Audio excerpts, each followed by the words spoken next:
so long, I forgot what I was gonna ask you. Kirby mentioned yesterday or Monday, he's had some run-ins with you on the practice field and disagreements with you on the practice field before. What do you remember about those? Oh no, he was just saying just a little altercation between me and him my freshman year. I just didn't know how to take hard coaching, but then when I found out, So he would try to coach you up, and you wouldn't take to it well, and you'd fire back, and he'd fire back. yeah, pretty much. When it was just your freshman year. Freshman and a little bit of sophomore fall camp. I imagine that does take some adjustment, doesn't it? Somebody like Kirby who tend to be pretty intense. Is that your experience? Yes, sir. He's a pretty intense coach, but I adjusted well, and Being able to overcome I guess Kirby talked a lot about your inconsistency, about making great catches and then other catches not so much, but then this fall we've seen you run in first team. What was the adjustment for you during the off season that's enabled you to take that big step? just putting in a lot of extra work. Times when I don't feel like doing that, and I still have to get up and go get it. He also mentioned your special teams play. I mean, how did you get yourself geared up for, I don't know, embracing that, I suppose? I really just bought in. In high school, I didn't really play a lot of special teams, and I didn't know how serious it was till I got here.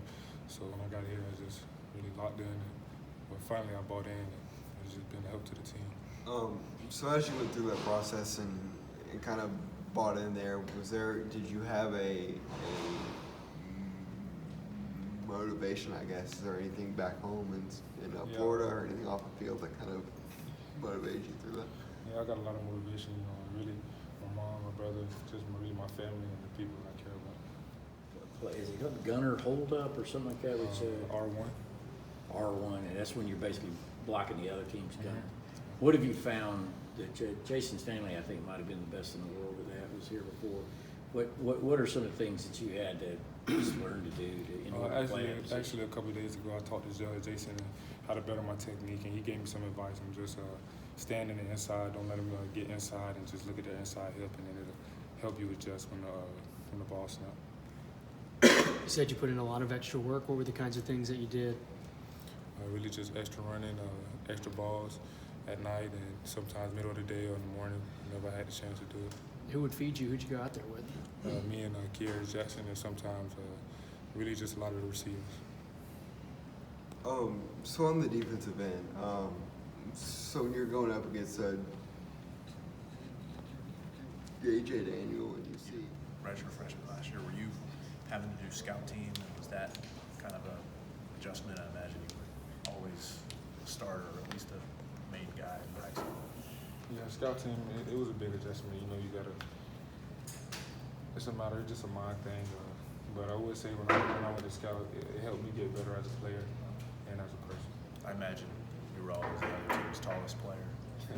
What did that mean? Did you end up But getting not matched necessarily up? the tallest person, just the best receiver on that team to get a defense the best look as possible. Did you go up then against DeAndre and I guess into the secondary, JR guy? Did that help you? Baker, it helped me a lot. Just work on different parts of my game. Is it a hit to the ego the first time they say you're going to be a scout team, but then you kind of get used to it and realize that that's how you can impress the coaches? Yeah. Have you finished up? I mean, you guys can only take 70 to Nashville. That's a lot of really good players that end up getting left behind. Have you been able to share your experience with some of those guys that are probably pretty ticked off that they didn't get to make the trip and trying to impress where we can? I kind of tell anybody, players before me, just had the right mindset, or just don't take it as nothing personal. It's just you might have got outworked, or you might have do something well that you should have done well. But really, I just tell them just keep working hard, and your time will come. How important is a game like this for guys that aren't necessarily frontline guys that may get an opportunity? I don't know, I'm trying to remember back to Austin Peay if you got in that game, but how important is a game like this to some guys looking for some chances? I feel like this game, it's important for everybody because you never know when you're going to get in, and you never want to put bad tape on film. So I feel like even if you get in for one play, just make that the best play ever. this team hasn't scratched the surface of its potential where it can go. So as you kind of experience everything on a day-to-day, when are you able to see that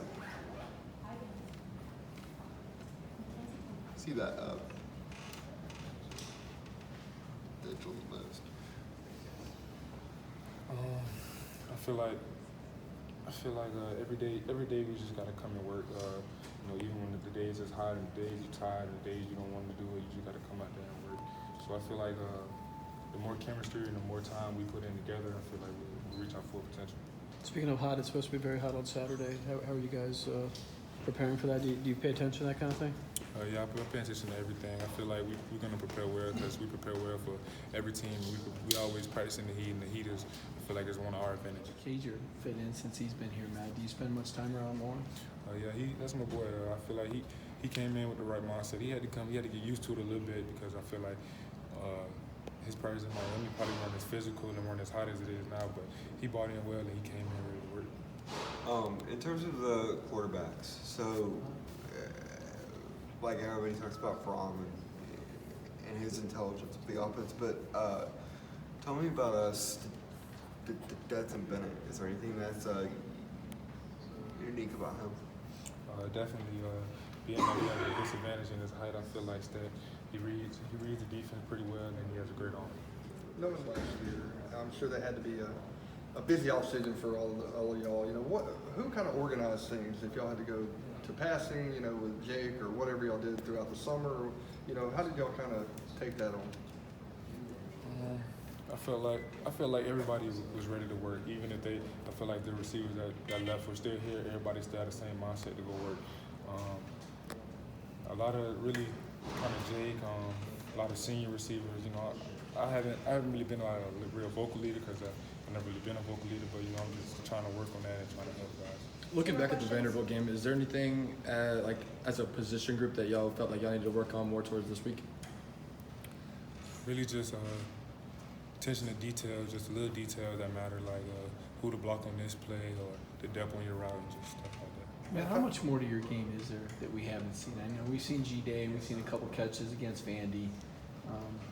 How much more is left from you to see? A lot left. I feel like I still got a lot to prove and just keep working. I feel like it's going to pay off.